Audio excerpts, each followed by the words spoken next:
السلام علیکم ورحمۃ اللہ وبرکاتہ۔ وعلیکم السلام ورحمۃ اللہ وبرکاتہ۔ کیا حال ہے سب کا؟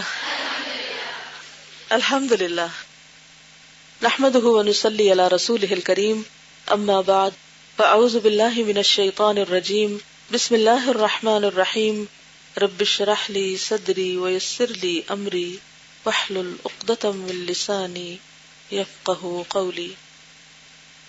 تقریض کیا ہوتی؟ بس لکھی ہوتی ہے اور ہم پڑھ لیتے ہیں اور ہم آگے چل پڑتے ہیں۔ آپ کے پاس اردو ڈکشنری ہے؟ کس کے پاس ہے؟ الحمدللہ پڑھے لکھے لوگ ہیں، کافی لوگوں کے پاس ہے۔ اگر اردو ٹو اردو نہیں بھی تو اردو ٹو انگلش بھی ہوگی، تو اس سے دیکھ لیجئے۔ تو کل ذرا دیکھ کے آئیے تقریض کا معنی۔ اب کیسے یاد رہے گا کہ دیکھنا ہے؟ ہاتھ پہ لکھنا ہے؟ چلے ہاتھ پہ لکھ لیں۔ الجواب الکافی لمن سأل عن الدواء الشافی، 8ویں صدی ہجری کے مشہور عالم دین اور صاحب قلم بزرگ امام محمد بن ابی بکر ابن قیم الجوزیہ المولود 691 ہجری 691 ہجری المتوفى 751 یعنی 751 ہجری کی ایک مختصر مگر نہایت ہی مقبول کتاب ہے۔ کتنے سال جیے؟ 60 ایئرس۔ کتاب کا موضوع یہ ہے کہ ایک انسان کیوں دینی اور اخلاقی خرابیوں میں گرفتار ہو جاتا ہے، اور پھر اس کے نفسی اور خارجی اثرات، یعنی نفسی اندر کے، خارجی باہر کے، اس کی زندگی پر کس طرح اثر انداز ہوتے رہتے ہیں۔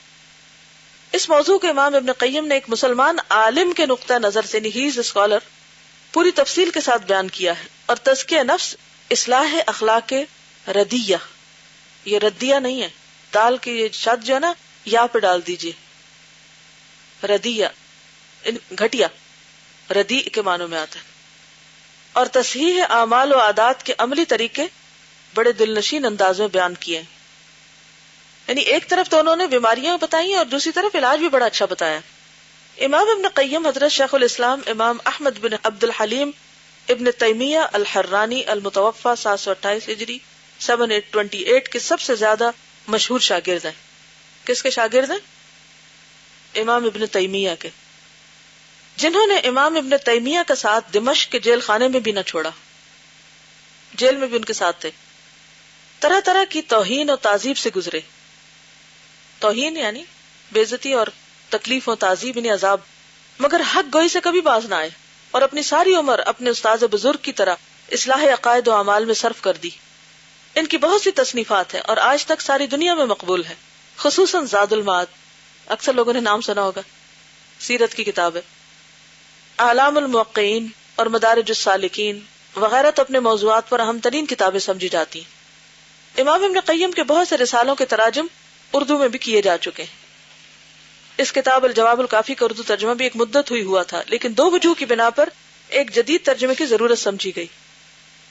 اول تو اس لیے کہ سابق ترجمے کی زبان سے اس ترجمے کی زبان زیادہ سلیس اور سہل ہو، سلیس یعنی آسان، اس لیے کہ مفصل فہرست مضامین بھی اس کے ساتھ شامل کر دی جائے تاکہ کتاب سے استفادہ آسان تر ہو جائے۔ یہ ترجمہ تجربہ کار مترجم مولانا ابو العلا محمد اسماعیل صاحب گودروی نے کیا، جو مولانا شبلی اور مولانا حالی کے معاصر، شبلی نعمانی اور مولانا الطاف حسین حالی کے معاصر، کنٹمپریری، ایک پرانے بزرگ تھے۔ یعنی یہ صرف یہ بتانا مقصود ہے کہ کس دور کے عالم تھے جنہوں نے یہ ترجمہ کیا ہے۔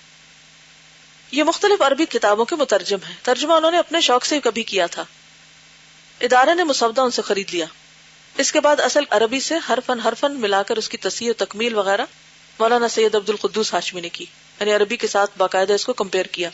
حوالوں اور ذیلی ملاحظات کا اضافہ بھی انہوں نے ہی کیا، اور فہرست وغیرہ بھی انہی کی تیار کی ہے۔ حتی الامکان کوشش کی گئی کہ کتاب کو صحیح تر، مکمل تر اور بہترین صورت میں پیش کیا جائے۔ والاتمام من اللہ، یعنی کہ اتمام تو اللہ ہی کی طرف سے ہوتا ہے، پرفیکشن صرف اللہ کے لیے۔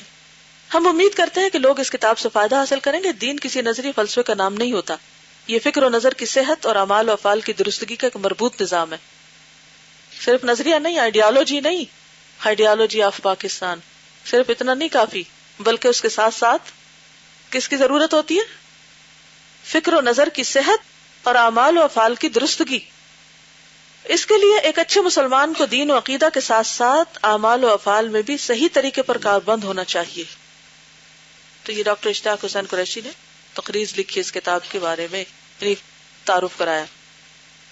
ٹھیک ہے، آج کے لیے اتنا ہی کافی ہے. انشاءاللہ العزیز اللہ نے چاہا تو کل پھر ہم آگے چلیں گے. جزاکم اللہ خیرا. سبحانک اللہم و بحمدک، نشہد ان لا الہ الا انت، نستغفرک و نتوب الیک. السلام علیکم و رحمۃ اللہ وبرکاتہ.